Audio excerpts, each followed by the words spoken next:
అంబటి రాంబాబు గారు లేదా వైఎస్ఆర్సీపీ పార్టీ నాయకులు ఆయన ఒక్కడే ఇలా ఉంటారా లేదంటే మొత్తం అలాగే ఉంటారా అంటే జగన్మోహన్ రెడ్డి గారి దగ్గర ఉన్నటువంటి ఎవరైనా సరే అలాగే ఉంటారు. లేకపోయినా జగన్మోహన్ రెడ్డి గారి లాగా ఆయన ఆలోచనలకు తగ్గట్టుగా మారిపోతారు. ఇది వైఎస్ఆర్సీపీ పార్టీకి మొదటి నుంచి ఉన్నటువంటి జబ్బే. ఇకపోతే రీసెంట్గా అమరావతి పునర్నిర్మాణానికి సంబంధించినటువంటి దాంట్లో మోదీ గారు రావడం జరిగింది. వచ్చి ఇక్కడ అనేకమైనటువంటి వాటికి శంకుస్థాపన చేస్తూ ప్రారంభోత్సవం కూడా కొన్ని చేసుకోవడం జరిగింది. దీనికి సంబంధించి వైఎస్ఆర్సీపీ ఏమంటుందంటే, వైఎస్ఆర్సీపీ అంబటి రాంబాబు గారే కాదు మొత్తం అందరూ కూడా పార్టీకి సంబంధించినటువంటి అధికార ప్రతినిధులు వాళ్ళందరూ కూడా ఒకటే మాట, ఏంటి గతంలో లాగే నీళ్లు ఇవి తప్ప మట్టి తప్ప ఏమి ఇవ్వలేదు కదా, మీరు ఏంటి ఇప్పుడు అసలు ఏమి ఇచ్చారు, ఎంత ఇచ్చారు, ఏంటి మాకు ఇవి క్లారిటీ కావాలి, ఏమి ఇవ్వకండి, ఈ షో పుట్టప్పులు ఏంటి, ఇన్ని కోట్ల రూపాయలు పెట్టి బస్సులు వేసుకుని ఎంతెంత డబ్బు ఖర్చు దేనికి అని చెప్పి వాళ్ళు మాట్లాడుతున్నటువంటి మాటలు. అంటే వీళ్ళు గతంలో చేసినటువంటి దాన్ని మనం మాట్లాడకూడదులే కానీ, ఎందుకంటే వీళ్ళ గతంలో 3 రాజధానుల పేరుతో విభజనలు చేసి ఒక ఆంధ్రప్రదేశ్కి రాజధానే లేకుండా చేసినటువంటి దాంట్లో చాలా పెద్ద పాత్ర పోషించారు వైఎస్ఆర్సీపీ వాళ్ళు. చెప్పాలంటే వీళ్ళు రాజధాని గురించి మాట్లాడటం దెయ్యాలు వేదాలు వల్లిస్తున్నట్టుగా అయితే కనిపిస్తుంది. దీని మీద అంటే వీళ్ళని మనం మాట్లాడటం కన్నా సామాన్యుడు వీళ్ళతో మాట్లాడితే బెటర్, వీళ్ళు చెప్పేదానికి వాళ్ళ సమాధానం చెప్తే బెటర్ అని నాకు అనిపించింది. అందుకనే మనం ఒక ఫోన్ లైన్లో ఒక సామాన్యుడు వెంకటేశ్వరరావు గారిని ఆయనతో మాట్లాడే ప్రయత్నం చేద్దాం. ఆయనతోనే వీళ్ళ అడిగిన దానికి వాళ్ళతోనే వాళ్ళ చెప్పుతోనే వీళ్ళ సమాధానం చెప్పేటట్టు సమాధానం చెప్పించేటట్టు చేద్దాం. రైట్ వెంకటేశ్వరరావు గారు సార్, నమస్తే అండి. నమస్కారం అండి సార్. రీసెంట్గా అమరావతి పునర్నిర్మాణ కార్యక్రమానికి చాలా భారీగా ఏర్పాట్లు చేశారు. చాలా అద్భుతంగా ఆ సభ కూడా జరిగింది. దేశం అంతా కూడా అమరావతి అంటే ఏంటనేది మళ్ళీ ఒకసారి చూడడం అయితే జరిగింది. అయితే ఇక్కడ వైఎస్ఆర్సీపీ వాళ్ళకి మనందరికీ తెలుసు, వైఎస్ఆర్సీపీకి రాజధాని అంటే ఇష్టం ఉండదు. తండ్రి లేని బిడ్డలాగా ఎలా అయితే ఆయన వాళ్ళ జగన్మోహన్ రెడ్డి గారు ఉండిపోయారో, రాష్ట్రం కూడా రాజధాని లేని రాష్ట్రంగా ఉండిపోవాలనే వైఎస్ఆర్సీపీ నాయకుల కళ అంతా కూడా చెదిరిపోయేటువంటి కార్యక్రమాలు మొన్న జరిగాయి అమరావతిలో. అయితే రీసెంట్గా అంబటి రాంబాబు గారు కావచ్చు, ఆ పార్టీకి సంబంధించినటువంటి నాయకులు, అధికార ప్రతినిధులు అందరూ మాట్లాడుతుంది ఏంటంటే, ఆంధ్రప్రదేశ్కి మీరు ఏమిచ్చారు, ఈ 10 నెలల్లో ఏం చేశారు, రాజధానికి మీరు అసలు ఎంతవరకు బలంగా ఉన్నారు, ఎన్ని సంవత్సరాల్లో పూర్తి చేస్తారు, ఇవన్నీ మాకు చెప్పాలి అని చెప్పి మాట్లాడుతున్నటువంటి పరిస్థితి. మీరేమంటారు దీని గురించి? వైఎస్ఆర్సీపీకి మీ సమాధానం ఏంటి?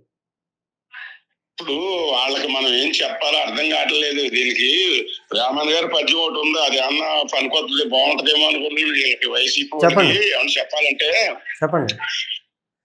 ఎలకతో తెచ్చి ఎన్నాళ్ళతో నలుపు నలుపే గాని తెలుపు రంగొచ్చున, శకబొమ్మను తెచ్చి ఎన్నాళ్ళు కొట్టిన అది పలుకునా విశ్వదాభిరామ వినుడవేమ. అంటే వైసీపీ వాళ్ళు చెప్తున్నారు, ఎలకతోలు తెచ్చి ఎన్నాళ్ళతో తెలుపు రాదు నల్లగానే ఉంటుంది, మేము తెల్లగా తోలుతా ఉంటారు. అలాగే ఒక శకబొమ్మను తెచ్చి ఈదులో పెట్టి నేను మాట్లాడేస్తాను కొడతారు, కానీ అది మాట్లాడదు. ఈ 5 ఏళ్ళు అదే చేశాడు, ఇప్పుడు కూడా మళ్ళీ అదే మాట్లాడుతున్నారు వీళ్ళు. కరెక్ట్ చెప్పారు సార్, పద్యం కూడా చాలా కరెక్ట్ గా యాప్ట్ అయిపోయింది. ఒక ఇటుక ముక్క పెట్టారా? అవునండి అవునండి అవునండి.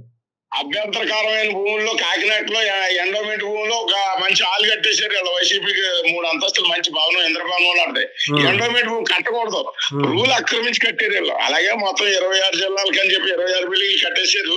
దాని పక్కన పెట్టండి, 3 రాజధానులు ఎక్కడ ఇటుక పెట్టి పెట్టలేదండి వీళ్ళు. అవునండి.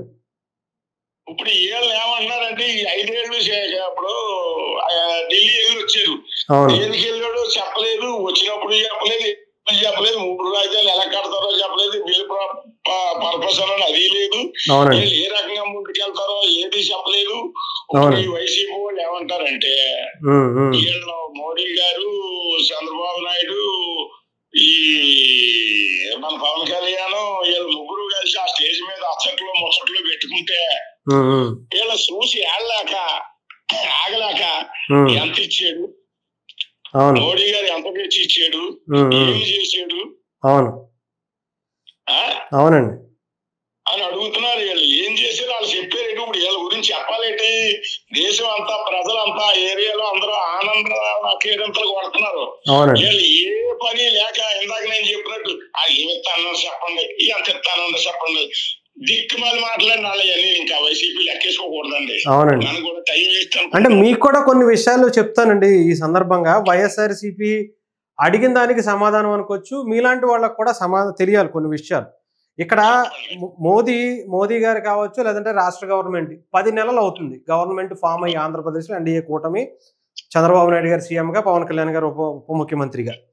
వచ్చిన 9-10 నెలల కాలంలో 35,000 కోట్లు ఖర్చు అయ్యే 140 కిలోమీటర్ల ఔటర్ రింగ్ రోడ్డు ప్రాజెక్టు తెచ్చుకున్నారు, శాంక్షన్ చేయించుకున్నారు, అమౌంట్ కూడా శాంక్షన్ చేశారు. అమరావతి రైల్వే లైన్ పూర్తి ఖర్చు కేంద్రం భరించడానికి కూడా ఒప్పుకుంది, ఎంతైతే అంత. పోలవరానికి రావాల్సినటువంటి నిధులు టైం టు టైం రిలీజ్ చేస్తున్నారు, చేసేశారు కూడా. దాదాపు రీసెంట్గా 12,000 కోట్ల నిధులు విడుదల చేశారు. 12,000 కోట్లు. 15th కమిషన్, ఫైనాన్స్ కమిషన్ రికమెండేషన్తో 1,121 కోట్లు రిలీజ్ చేశారు. ఓర్వకల్లు నోడ్, కొప్పర్తి ఇండస్ట్రియల్ నోడ్కి కావాల్సినటువంటి అప్రూవల్స్, నిధులు మంజూరు చేశారు. ఎక్స్ప్రెస్ హైవే నిర్మాణానికి కేంద్రం ముందుకు వచ్చింది. అంటే ఎక్స్ప్రెస్ హైవే నిర్మాణానికి అమరావతికి సంబంధించినటువంటి కనెక్టివిటీస్, మిగతా జిల్లాలతో ఉన్నటువంటి కనెక్టివిటీస్కి కేంద్రమే కంప్లీట్ చేస్తానని చెప్పి ముందుకు వచ్చింది. అలాగే ఎప్పటి నుంచో పెండింగ్లో ఉన్నటువంటి నాగాయలంక, గుల్లలగూడ మిసైల్ టెస్టింగ్ సెంటర్కు స్థాపనకు కేంద్రం ముందుకు రావడంతో పాటు మొన్న మోదీ గారు వచ్చి ఏం తీసుకొచ్చారు అని చెప్పే వాళ్ళకి దానికి అప్రూవల్ తీసుకొచ్చి ప్రారంభోత్సవం అంటే శంకుస్థాపనకి చేయటం కూడా మొన్న మోదీ గారు చేయటం జరిగింది. అంతేనండి, వచ్చినట్టే. అంతే కదండి, అది కూడా ఒక మిసైల్ టెస్టింగ్ సెంటర్. అంటే అంతర్జాతీయ స్థాయిలో ఉండేటువంటి గుర్తింపుని మన నాగాయలంకకి తీసుకొచ్చినట్టుగా అనుకోవాలి మనం. 224 కోట్లతో విశాఖపట్నానికి మెట్రోకి టెండర్లు కూడా పిలిచింది. బీపీసీఎల్లోకి ఆయిల్ రిఫరీకి సంబంధించినటువంటి కేటాయించింది. కేంద్ర పథకాల్లో ఆంధ్రాకు ప్రత్యేకమైనటువంటి కేటాయింపులు పెరిగాయి. గతంలో చెప్పుకుంటే రాజశేఖర్ ముందు జగన్మోహన్ రెడ్డి గారికి సంబంధించినటువంటి పీరియడ్ కానీ ఇప్పటికన్నా చూసుకుంటే డబల్ త్రిబుల్ పెరిగాయి. వాళ్ళకి తెచ్చుకోవడానికి మీరు ఇందాక అన్నట్టుగా కేంద్ర ప్రభుత్వాన్ని దగ్గరికి వెళ్ళి ఢిల్లీ మాట్లాడితే ఢిల్లీ వెళ్ళాను అన్నప్పుడు పోలవరం ప్రాజెక్టు తెప్పించుకోపోయారు, దానికి నిధులు కేటాయించడం చేయించుకోలేకపోయారు, రైల్వే లైన్లు తెచ్చుకోపోయలేరు, ఆఖరికి విశాఖ రైల్వే జోన్ని తీసుకురాలేకపోయారు, విశాఖ స్టీల్ ప్లాంట్ని ఆపలేకపోయారు. ఇవన్నీ ఇప్పుడున్నటువంటి కూటమి ఆ 10 నెలల్లో తీసుకొచ్చింది. అమరావతి నిర్మాణానికి కావాల్సినటువంటి నిధులు సమర్పించుకునేందుకు మొత్తం అన్ని విధాలా కూడా కేంద్రం సపోర్ట్ చేయటమే కాకుండా అటు ప్రపంచ బ్యాంకు నుంచి నిధులు, ఇక్కడ సెంట్రల్ గవర్నమెంట్ నుంచి వచ్చేటువంటి నిధులు ఇవ్వటం కూడా మనకు జరిగింది ఇప్పటి వరకు. ఇంకా చాలా ఉన్నాయండి. ఇవి కాకుండా సంక్షేమ పథకాల్లో కూడా మనం వాళ్ళు చూసుకుంటే చెప్పండి. అవునండి. ఎంత అన్నారు ఖర్చులు అమరావతికి అండి? అమరావతి రింగ్ రోడ్ మంచి బ్రహ్మాండమైన రోడ్ వేస్తున్నారు. అవునండి. దాదాపు 35,000 కోట్లు అండి. 35,000 కోట్లు ఎట్టి రోడ్లు మంచి బాగా చేస్తున్నారు. అవునండి. విజయవాడ వెళ్ళినా, హైదరాబాద్ వెళ్ళినా, ఎక్కడికి వెళ్ళినా, సిటీలో వెళ్ళినా చాలా బ్రహ్మాండం ప్లాన్ చేస్తున్నారు. అవునండి. సరే, వీళ్ళకి అలాంటివి చేస్తే కొడపమంట కదా. అవునండి. ఇప్పుడు వాళ్ళు ఏమంటున్నారు, ఇప్పుడు రింగ్ రోడ్ వేస్తుంటూ ఇప్పుడు వాళ్ళు ఏమంటున్నారంటే వీటి వరకు మునిగిపోయింది, మునిగిపోయింది కాబట్టి అని అందులోనే కడుతున్నారు, ఆ నీళ్ళు తోడుకుంటున్నారు. ఇగో మునిగిపోయింది, ఇగో నేను నరదు కాను గుర్తే మునిగిపోయింది రాజధాని. పాత ఫోటోలు ఉంటాయి చూసారా వీళ్ళు తీసినవి. అవునండి. ఇప్పుడు పాత అయినా కొత్త అయినా సరే ఇక్కడ మనం ఆలోచించుకోవాల్సింది. చెప్పండి. ఏమండి, నేను ఒక్క మాట, రాజధాని అంటే ఇటు ఒప్పుకుంటాం లేదండి. అవునండి. ఎంత శాతం అంటే నేను అంతా కాదండి, మోడీ గారు ఆ రోజున ఉన్నాడండి 2వ తారీఖా 3వ తారీఖా మొన్న 2వ తారీఖు అండి. మోడీ గారు ఉన్నప్పుడు పైపులు అంటించేసారండి. ఆ పైపులు అంత ఈజీగా అంటుకుంటాయి. 5 ఏళ్ళ నుంచి అట్లా గొడవ రాలేదు. అవును, ఇన్ని సంవత్సరాల నుంచి ఏం అవనాయి. 2 లీటర్ల పెట్రోల్ ఎత్తిగా అంటుకుంటాయి. అవునండి. ఈ రాజధాని అలా వదిలేసారు, తుప్పలు కొట్టేసేసి. ఎక్కడికక్కడ మన ప్రజాస్వామ్యం భాగం కావాలి. లేకపోతే గవర్నమెంట్ ఎక్కడేం చేయగలుగుతుంది? వెంకటేశ్వర గారు, మీకు వైసీపీ లేదు. మీకు వైఎస్ఆర్సీపీ పార్టీకి కానీ జగన్మోహన్ రెడ్డి గారి వ్యవహార శైలి ఎలా ఉంటుందంటే, ప్రజలకు ఎప్పుడూ కూడా వాళ్ళు పడేసేటువంటి బిస్కెట్లు మాత్రమే తిని బతకాలి. వాళ్ళు ఇండివిజువల్గా వాళ్ళ ఆదాయ వనరులు కానీ ఎదిగిపోయి సంపాదించేసుకుంటే జగన్మోహన్ రెడ్డి అనే వ్యక్తిని ఎవరు ఇష్టపడరు. అందుకనే జగన్మోహన్ రెడ్డి గారు ఎప్పుడు కూడా పథకాలు ఇసిరేస్తూ ఉంటారు. కుక్క బిస్కెట్లు ఇసిరేసినట్టు ఇసిరేస్తారు. దాని మీద ఆధారపడేలాగానే ఉంటుంది. అందుకనే రోడ్లు లేరు, డ్రైనేజీలు కట్టరు, పిల్లలకి ఎటువంటి ఉద్యోగ అవకాశాలు ఇవ్వరు. ఎందుకంటే వాళ్ళు ఇంట్లోనే కూర్చోవాలి, ఇంట్లోనే ఉండాలి. మనం వేసేటువంటి ఎంగులి మెతుకులకి బిస్కెట్లకి తిని ఇంట్లోనే కూర్చోవాలి తప్ప మనం ప్రభుత్వం మీద, ఇలాంటి రాజకీయ పార్టీల మీద మాత్రమే ఆధారపడి ప్రజలు బతకాలి. నేను కూటమి ప్రభుత్వానికి ఒక అప్పీల్ పెట్టుకుంటున్నాను. చెప్పండి సార్. ప్రభుత్వానికి ఏమైనా చేరుతుందేమో చెప్పండి. ఇప్పుడు అడ్వాన్సాలు మన మోడీ వచ్చినాడు పైపులు అంటుకున్నాయి. అవునండి, అవునండి. ఇది క్లియర్ గా తేలలేదు. ఎంటి శాతం అంటే నేను ఆ ఏరియాలో చూశాను కాబట్టి అన్ని పారం పప్పులు పట్టేసి ఉన్నాయి. పైప్ లైన్లు అవి కుళ్ళిపోయి ఉన్నాయి. ఏ మూల నుంచి ఎవడెళ్ళి ఏం చేసాడో తెలీదు. ఒకసారి అది పని చేసుకుంటే ఇప్పుడు ఎలాగవుద్దంటే, ఈ కోడి పందాల కాడ నుంచి పరిగెట్టుకుని వెళ్ళి ఆ లింగి పంచితో వెళ్ళినోడైతే పంచమార తెట్టేసుకుని కలుపు తీసేసి చేయలో నాడు దొరకడం. అవును. అలాగా ఏరియాలో ఎవడ పని చేసి కూడా ఏ రకంగా వెళ్ళాడో తెలదాం. కూటమి ప్రభుత్వం ఎక్కడైతే సామాగ్రి ఇలాంటివి ఉన్నాయో అలాంటి కాడ కెమెరాలో అమర్చుకోవాలి. అవునండి, అవునండి. కొంచెం జాగ్రత్త వహించాల్సిన అవసరం అయితే ఉంది. ఆలోచన ఉందో లేదో ఇంటెలిజెంట్ దగ్గర ఉన్నాయి. ఇంటెలిజెంట్ దగ్గర ఉన్నాయి. ఇది ఎవరంటే ఇచ్చాడో తెలియదు. అవునండి, అవునండి. ఉగ్రవాదులు అక్కడ చేశారు, ఇక్కడ మన అమరావతిలో ఈ పైప్ లైన్ ఇచ్చేసారు. ఇటువంటి సామాగ్రి ఎక్కడైతే ఉన్నాయో, ఏ ఏరియా అయితే వర్క్ జరుగుతుందో ఆ ఏరియా సీసీ కెమెరాలు పెట్టాలి.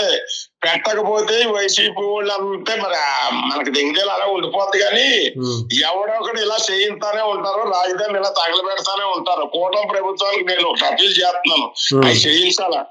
నా వంతుగా ఇమ్మంటావు 10,000 ఇస్తాను సీసీ కెమెరాలు వేయించుకోవడానికి. ఇలాగ 10 మంది రైతులు ఎవరన్నా ముందుకు వచ్చి చేయిస్తారా?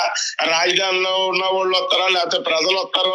అంటే జాగ్రత్తగా ఉండాలంటారు. ఇలాంటివి ఇంకా ఇలాంటివి జరిగే అవకాశాలు చాలా ఉంటాయి కాబట్టి అమరావతి మీద ముందు జరుగుతాయి.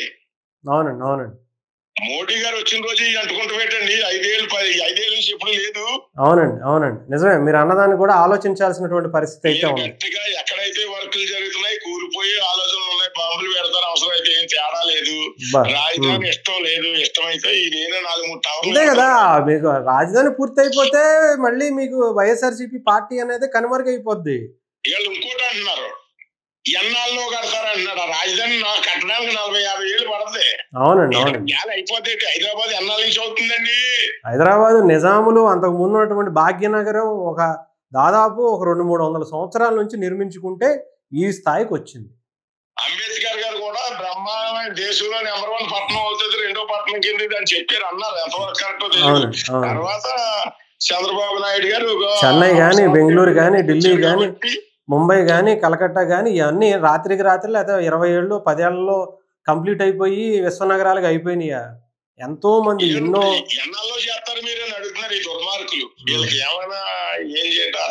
ఇదేనండి. అంటే మనం ఏం పీకలేకపోయాం కానీ పక్కన వాళ్ళ గురించి వాళ్ళు ఏం పీకుతారో అని చెప్పి అడిగేటట్టు ఉంది వీళ్ళ పరిస్థితి. వీళ్ళు 5 ఏళ్ళు ఉన్నారు, కనీసం ఉన్న వాటిని కట్టిన బిల్డింగ్ని కూడా వాడుకోలేకపోయారు జగన్మోహన్ రెడ్డి గారు. వాళ్ళకు ఒక ప్రధానమంత్రి గారు మన రాష్ట్రానికి వస్తుంటే వీళ్ళు ఆహ్వానం పంపారు. అదే రాజధాని కట్టి ఏమనుకున్నాడంటారు, రాకుండా పోయాడు. ఎందుకు వస్తాడండి? ఎందుకు వస్తాడు చెప్పండి? ముడ్డి కింద 36 కేసులు ఉన్నాయి. ఎక్కడ ఏ రకంగా వస్తారు చెప్పండి, మీరు చెప్పండి. అవి ఎక్కడ ఆయన చూస్తే అవి గుర్తొచ్చి ఆయన లోపల వేసేస్తారో, బెయిల్ రద్దు అవుద్దాం అని భయం. ఇంకేముందండి, అయిపోయినట్టు చరిత్ర మొత్తం ఇలాగే ఉంటాయండి. ఆయనకి పంపిస్తే మాట్లాడితే బెంగళూరు వెళ్ళిపోయో ఇంకొకటి వెళ్ళిపోయి ఇక్కడ ఎంతమంది సంతోషంగా హ్యాపీగా పండగ చేసుకుంటుంటే, అమరావతి రైతులు కానీ వాళ్ళ పడ్డ కష్టానికి ఒక బలమైనటువంటి పునాది పడుతుంటే, హ్యాపీగా ఉన్నటువంటి టైంలో జగన్మోహన్ రెడ్డి గారు హ్యాపీగా ఉండేటువంటి ఎటువంటి కార్యక్రమానికైనా ఎప్పుడైనా సరే వచ్చినట్టు సందర్భం మీకు ఏమైనా గుర్తుందా చెప్పండి? హ్యాపీగా, ఎందుకంటే ఆయన సంతోషంగా ఉన్న చోట ఆయన ఉండడు. ఆయన ఏమన్నా శవం కనపడిందా, అక్కడ నలుగురు ఏడుస్తున్నారా, ఏమంటారు చెవులు రెక్కించి వినడానికి మాత్రమే అక్కడికి వస్తాడు ఆయన. అంటున్నారు. ఇంకోటి ఒక వీడియో బయటకు వచ్చింది, ఇప్పుడు ఇన్నాల్మట్ లేదు, వైసీపీ టైంలో విజయవాడలో పలానా మందిరం అండి, పలానా మీటింగ్ ఉంది, పలానా తారీఖు మీటింగ్ ఉందని పెట్టి జగన్మోహన్ రెడ్డి గారు పెట్టారు మీకు పథకాలు ఆపేస్తాను రాకపోతే అని అప్పట్లో ఉన్న వీడియోని నిన్న మనం రిలీజ్ చేశారు. మన మోడీ గారు మీటింగ్ ముందు రోజు 2వ తారీఖు మీటింగ్ అని పెట్టారు. అంటే అలవాటు అయిపోయింది కదా, అందరూ అలాగే చేస్తారనుకుంటున్నారేమో వీళ్ళు కూడా. బాగా జరిపి చూస్తే సాక్షి పేపర్ పైన అంటుంది. అవును ఏంటండి 2వ తారీఖు అంటున్నారు, మీటింగ్ 2వ తారీఖే కదా.